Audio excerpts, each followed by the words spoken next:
인사드리겠습니다. 한국시니어클럽협회 조범기 회장이라고 합니다.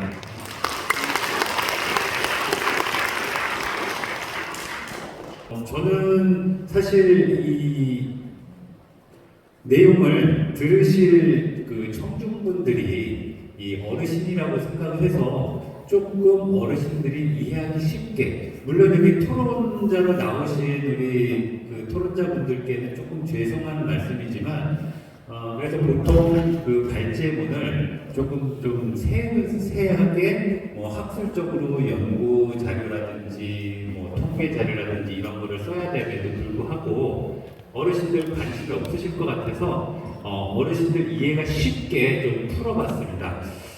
그래서 우리 어르신들 조금 그 지루하시더라도 내가 일하고 있는 이 노인일자리 사업이 과연 나한테 어떤 의미가 있는지 그거에 대해서 생각을 하고 일하시는 것과 그냥 아침에 일어나서 숨 쉬듯이 일자리에 나가시는 거하고 좀 다르다라고 생각을 해서 준비를 했으니까요. 이 조금 춥고 지루하시더라도 들어주시면 감사하겠습니다. 저희 한국시니어클럽협회는 이 전국에 현재 201개, 올해 지금 3월 기준으로 201개의 시니어클럽이 전국 기초자치단체에 설립되어 있습니다. 순서는 우리 노인일자리 사업이 만들어지게 된 배경, 그리고 노인일자리 사업의 목적, 그리고 노인일자리 사업의 시행 과정, 노인일자리 사업의 역할, 노인일자리 사업의 문제점과 개선 방안 순으로 진행을 해볼까 합니다. 첫째, 노인일자리 사업의 배경입니다. 우리 어르신들 한 20년 정도 전을 생각해 보시면 좋겠습니다. IMF가 언제 생겼죠? 그리고 한 2000년도에 고령화 사회의 진입으로 들어가게 됩니다. 그리고 50세 이상 실업자가 늘어났고요. 노인 중심 대상 근로활동이 보장되었습니다. 그래서 만들어진 게 노인 자활기관의, 그러니까 자활 사업의 그 어르신 버전 정도라는 생각을 가지고 만든 게 노인일자리 사업인데요. 여기서 조금 한번 살펴볼게요.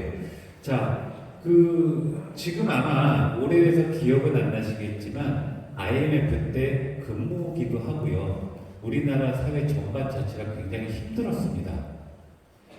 그때 실업자가 굉장히 많이 생겼죠. 자, 우리 어르신들 아마 생각을 해보시면 간단합니다. 우리 지금 여기 계신 어르신들의 아버님, 어머님 세대 정도 생각을 해보면 그 당시만 해도 모든 이 노력을 자녀분들에게 쏟았어요. 내 자식이 잘 되면 내 자식이 내 노후를 책임져 준다. 맞습니까? 자, 우리 여기 계신 어머님들 중에 나는 노인이 됨으로 인해서 연금 외에 사적인 보험이라든지 기타 등등으로 내 노후를 대비해 놓으셨다. 물론 계실 겁니다. 하지만 예전에는 모든 것들을 자녀 중심으로, 그리고 자녀가 부양하는 것을 기본적인 우리 사회의 이 통념이 그렇게 되다 보니 이 실업자가 발생하고 그 실업자가 생기면서 부양해야 될 부모님들을 부양하지 못하는 그런 케이스들이 굉장히 많이 생겼어요. 그리고 지금 물론 저출산으로 인구가 감소하고 있지만 저 시기에도 인구가 2명이 결혼해서 2명의 아이를 생산하는 게 아닌, 낳는 게 아닌 인구가 점차 감소 추세로 들어가는 시기였다고 보면 됩니다. 자, 그렇게 되면 우리나라 국가에서의 역할이 국민들이 살기 좋게 생활할 수 있게 도와주는 게 국가의 의무죠. 그 차원에서 이 어르신들에게 최소한의 생계를 할 수 있게끔 도와주자라는 의도로 만들어진 것이 노인일자리 사업이라고 생각을 하시면 될 것 같아요. 그러니까 즉 노인일자리 사업이 왜 생겼냐 하면 간단하게 살기가 힘들어진 어르신들에게 조금 더 경제적인 도움을 드리고자 만들어진 것이 노인 일자리 사업이다. 이해하셨죠? 네, 간단합니다. 자, 다음입니다. 그런데 이게 모든 것들이 사업을 하게 되면 어떤 목적이 있어야 되잖아요. 자, 우리 어르신들 젊으셨을 때 뭐 아이들 그 학원비를 뭐 번다라든지 또는 이 생계를 유지한다라는 목적이 있으니까 일을 해서 돈을 버시는 거죠. 그냥 아무 생각 없이 돈 벌러 나가지는 않잖아요. 그렇죠? 네. 그러면 그 목적이 필요합니다. 왜? 저희 이 사업이 뭐 개인적으로 하는 사업이라든지 그 장사 이런 것들이 아니고 국가에서 어떤 정책을 만들기 위해서는 그 목적성이 분명히 명확해야 돼요. 그래서 이 노인 일자리 사업이 탄생하게 된 배경은 어르신들에게 뭔가를 해드리기 위해서 만들었지만 그 목적은 이렇게 크게 세 가지로 보시면 됩니다. 활기차고 건강한 노후 생활을 영위, 다양한 일자리 및 사회활동을 지원하고 노인복지 향상에 기여한다. 이것이 기본 목적입니다. 자, 그러면 이 목적을 가지고 이 목적을 이루기 위해서 만들어진 것이 노인 일자리 및 사회활동 지원 사업인데, 자, 그러면 생각해 보겠습니다. 우리 여기 계신 그 어르신들이 이 목적에 따라서 일을 하시는 거예요. 그러면 이 목적이 아닌 외에는 이 노인 일자리 사회활동의 지원에 대한 부분이 들어맞지 않는다는 거예요. 그러니까 이 목적을 가지고 여러분들이 지금 일을 하고 계시다라고 생각을 하시면 될 것 같습니다. 자, 다음은 과정입니다. 사실 이게 제일 지루한 부분인데요. 아까 같이 IMF 이후에 고령화 사회로 진입하면서부터 노인들 어르신들에게 이 뭔가를 지원해드리기 위해서 만들어봐요. 그런데 처음 할 때는 일단 시범 사업이라는 걸 하게 돼요. 이 사업이 제대로 되는 것이 맞는지 한번 시범적으로 진행을 하게 되는데, 그게 2001년도에 아까 같은 목적을 가지고 이 사업을 진행을 하게 된 거죠. 그래서 2001년도에 여기 있는 서울 종로, 대구의 중구, 경기의 부천, 강원 동해, 충북 충주 5개 기관을 지역별로 만들어서 제가 운영하는 기관의 어르신들은 사회서비스형, 공익형, 시장형에 대한 사실 개념을 안 갖고 계세요. 그냥 일하는 게 즐거우시거든요. 우리 제주도에 있는 어르신들은 이 개념을 알고 계시는지 모르겠지만, 이 초창기 사업은 시장형이 베이스였다라고 생각을 하시면 될 것 같아요. 시장형이 베이스. 그래서 이 시기에 어떤 단어가 시작이 됐냐면 생산적 사회복지, 생산적 노인복지라는 말이 시작이 됩니다. 자, 일단 우리가 생각할 때 복지라는 거는 뭔가 이 힘들게 사시는 분들에게 사회복지 서비스를 제공한다라는 게 일반적인 통념으로 알고 계신 복지 서비스인데요. 이 앞에 생산적이라는 말이 들어가게 되면, 생산적이라는 것은 뭔가를 생산한다는 거잖아요. 공장에서 뭐 빵을 만들고 아까 얘기했던 집으로 집신을 만든다든지 뭔가를 생산한다라는, 자, 생산을 통해서 복지를 만들어간다. 그래서 사실 조금 벗어난 얘기지만 요즘은 이 단어가 어떤 형태로 변화가 되고 있냐면 근로복지라는 말로 또 변화를 하고 있습니다. 이유는 요즘 사회서비스형이나 시장형에 계신 분들은 이게 봉사형이 아닌 근로자성으로 변화가 되다 보니까 고용노동법에 적용이 되거든요. 그래서 요즘은 고용복지라는 단어가 조금 대두되고 있다고 보시면 될 것 같아요. 그래서 2001년도에 우리나라 보건복지부에서 5개 지역을 지정을 해서 이 사업을 시범적으로 진행을 하게 됩니다. 그래서 물론 지금 제가 오늘 얘기하는 부분은 전반적인 노인 일자리 사업에 대해서 얘기를 하지만 저희 한국시니어클럽 협회, 즉 시니어클럽은 이 노인자리의 탄생과 함께한 기관이기 때문에 요 연역에 조금 잠깐 적었습니다. 그래서 2002년도에 지금 제가 회장직을 맡고 있는 한국시니어클럽협회를 설립을 하게 됩니다. 2002년도에 21개소니까 1년 뒤에 16개의 기관이 설립됐다라고 보시면 됩니다. 그 당시에는 이 시니어클럽의 지원을 제주시라든지 제주특별자치도에서 운영한 게 아니고요. 정부에서 직접 운영을 하던 시기라고 생각을 하시면 될 것 같습니다. 2003년도에 저희 협회가 공식적으로 법인 설립을 했고요. 2004년도에 이제 3년간의 이 노인 일자리 사업을 테스트해본 결과 전국화 사업으로 가능하겠다라는 우리나라 정부의 뜻을 이어서 2004년도에 지역사회 시니어 클럽이라는 이름으로 전국화 사업이 시작이 됩니다. 그 당시에는 이제 그 노인 인력 지원 기관이라는 명칭으로 이제 변경이 됐는데요. 이게 이제 지역사회 시니어 클럽 하다 보니까 어르신들이라든지 지금도 그렇지만 시니어 클럽 하면 저희가 가장 많이 오해받는 게 신협이나 또 뭐 라이온스 클럽이냐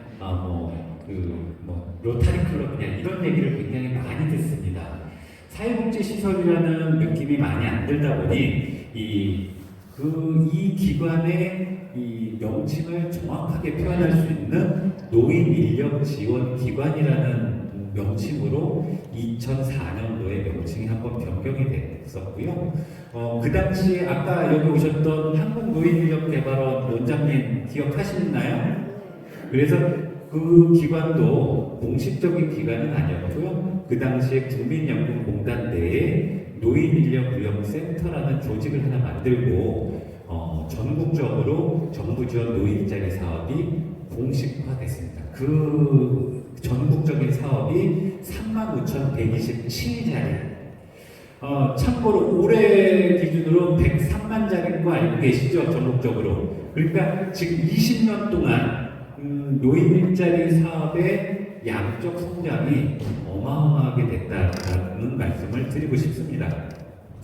그 당시는 공익형이 한 전체의 80%, 그리고 교육형 10%, 인력파견형 3%, 시장형 5%. 지금과 계산해 보면 공익형이 지금보다는 조금 더 많은 시기라고 보시면 될 것 같습니다. 하지만 여기 보셨던 교육형이라는 것을 사회서비스형으로 대비한다라고 하면 현재와 과거의 이 일자리 분포는 큰 변화는 없다라고 생각을 하시면 될 것 같아요. 자, 2005년도에 노인 인력 지원 기관이라는 그 명칭을 다시 시니어 클럽으로 변경이 됩니다. 왜 변경이 됐는지 이 당시에 저는 시니어 클럽이 없어서 사실 잘 모르겠고요. 일단 이 공식적인 언어는 아니지만 정부 기관의 냄새가 너무 많이 난다. 어르신들이 이걸 공공기관으로 착각을 많이 하신다. 라는 얘기로 인해서 다시 이 시니어 클럽이라는 지금 현재 사용하는 그 기관 명칭으로 변경이 된 게 2005년도입니다. 그 당시에 또 지금 말씀드렸던 건강보험공단 내에 있던 조직을 한국노인인력개발원이라는 이 하나의 이 복지부 부설 기관으로 이제 설립이 되고요. 그리고 노인복지법이 개정이 되면서 노인자리 전담기관이라는 것을 설치할 수 있는 설치 근거가 마련됐다고 보시면 될 것 같습니다. 모든 것 정부에서 진행되는 모든 것들은 이 법이 없으면 진행이 되지 않습니다. 그래서 법적인 부분이 매우 중요하다고 생각이 들고요. 2008년도에는 이 시니어클럽 법적 근거를 마련한 이 국회의원의 발의가 있었습니다. 그 이후로 이 2013년 12월 정도에 노인복지법이 개정이 되면서 지금 현재의 시니어클럽이 사회복지시설로 인정받는 그런 시기가 있었습니다. 그리고 2019년 지금 현재 있는 사회서비스형 일자리가 시작이 됐고요. 2023년도 작년 10월에 노인자리 및 사회활동 지원에 관한 법률이 제정이 되면서 노인자리 지원기관의 종류에 시니어클럽이 법에 명시되는 그런 역사를 가지고 있습니다. 지금 제가 말씀드린 것은 저희 협회의 영역은 이거보다 조금 더 자세히 들어가지만 노인 일자리 사업 전반에 걸쳐서 꼭 중요한 이벤트들만 말씀드렸다고 보시면 될 것 같습니다.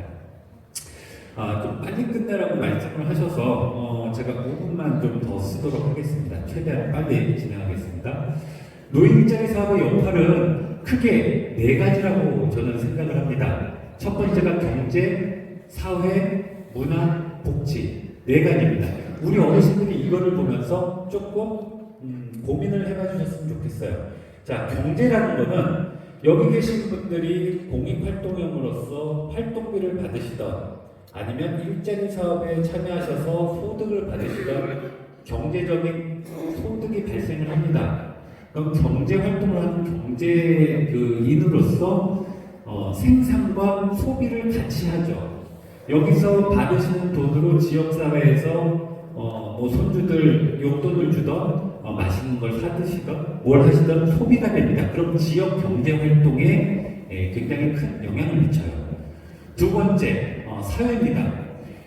지금은 물론 1인 가구가 굉장히 많이 발전되고는 있지만 여러분들이 가장 적게로는 가정에서부터 아까 저기서 말씀하셨죠? 일하다 보면 남편이 이보고 있다고 미워하는 남편이 자 이런 것들도 사회적인 굉장히 좋은 점이 발생한다는 거죠. 그리고 집이 아닌 밖에 나오셔서 젊었을 때 회사를 다니던 그런 커뮤니티, 사회 활동을 한다는 그런 두 번째 사회적인 관점이 있고요. 세 번째적인 건 문화입니다. 예전에 연구들을 보면 이렇게 일자리 사업을 통해서 건강이 좋아지기 때문에 병원을 적게 간다는 연구 결과가 있어요. 그런 것들, 그리고 또 신용클럽에서 문화활동도 가죠. 그리고 이 경제와 더불어 극장, 기타 등등 여러 가지 문화활동까지 하는 3가지. 그리고 마지막 복지적인 부분은 집에만 계시면 알 수가 없지만 우리 시니어클럽 직원들이 우리 어르신들을 적어도 한 달에 한 번은 전화를 드리던 찾아뵙던 기관에 오시던 어르신들의 안전을 확인하고 어르신들의 얘기를 들어드립니다. 이것은 사회 안전망 강화와 돌봄 역할까지 함께 하고 있다는 거죠.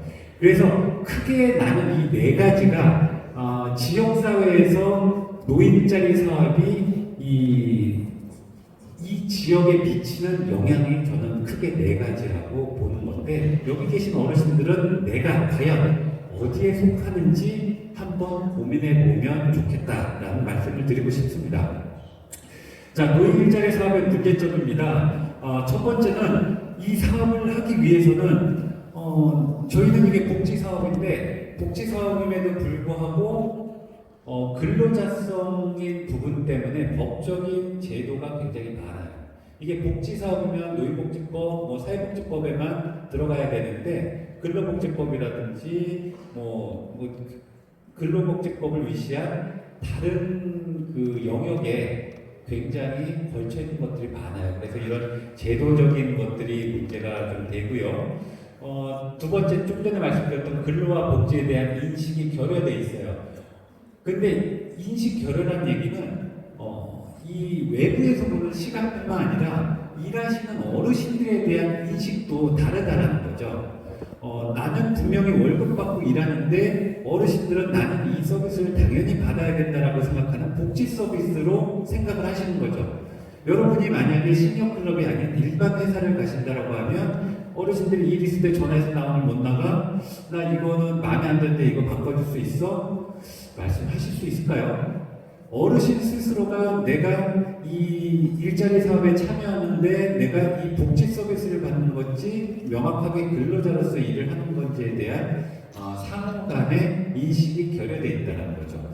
그리고 지역 특성에 맞는 사업 유형 및 사업량에 대한 자율성 결여인데 물론 여기 제주 시니어클럽도 제주 시니어클럽의 상황과 제주시에 맞는 일자리를 하고 싶지만 정부에서 일괄적으로 내려오는 유형의 몇 자리를 하라는 그것을 자율성이 보장되어 있지가 않습니다. 탑다운으로 내려오는 이 시스템이 바텀업으로 갈 수 있는 상호 보완적인 부분이 좀 필요하다고 보고요. 그리고 이 참여자 중심이 정책 중심이어야 되는데 참여자 중심의 정책이 아닌 정부 정책 중심의 일자리 사업이 되다 보니까 정말 정작 어르신들이 원하는 일자리 사업을 현장에서 진행하는데 어려움이 있다. 그리고 한정된 예산 및 사업 유형별 불평등인데요.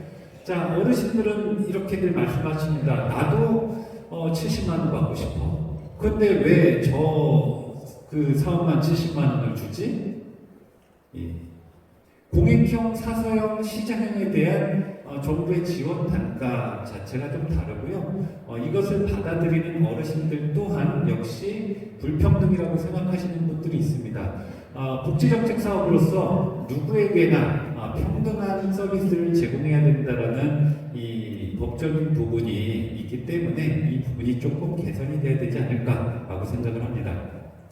그래서 제가 생각한 개선 방안은요, 일단 복지와 고용의 영역을 분리를 해야 되는데 이것은 우리 스스로가 얘기하는 걸로 해결해야 될 것이 아니라 문서화, 즉 제도와 법적으로 고용과 복지가 분리될 수 있는 제도적 근거가 마련이 되어야 하고요. 두 번째는 실적 위주가 아닌 지역에 필요한 사업으로 개편을 해야 됩니다. 물론 중앙정부에서 탑다운을 내려오는 것들이 있겠지만 광역, 시도 또는 지자체에서 자체적으로 이제 분류를 해서 지역 특성에 맞는 사업으로 개편할 수 있는 방안이 필요합니다. 그리고 현재 시니어클럽 외에 노인자리 지원기관들은 다양한 일자리 사업을 함에도 불구하고 어르신들에 대한 취업 교육 및 기타 필요한 교육들에 대한 지원이 부족합니다. 그래서 취업 역량을 위한 교육 훈련 기능을 노인자리 지원기관에 강화할 수 있는 지원 체계가 마련되어야 하고요. 민간 일자리 활성화를 위한 제도 개선이 필요합니다. 지금 여기 계신 분들은 거의 90%가 재정 일자리 사업에 참여를 하고 계신데요. 재정 일자리 사업만으로는 늘어나는 일자리 수를 세금으로 감당하기가 어렵습니다. 그래서 민간에서 민간의 이 자원으로 급여가 발생할 수 있는 민간 일자리 사업으로의 방향 전환이 절실하게 느껴지고 있습니다.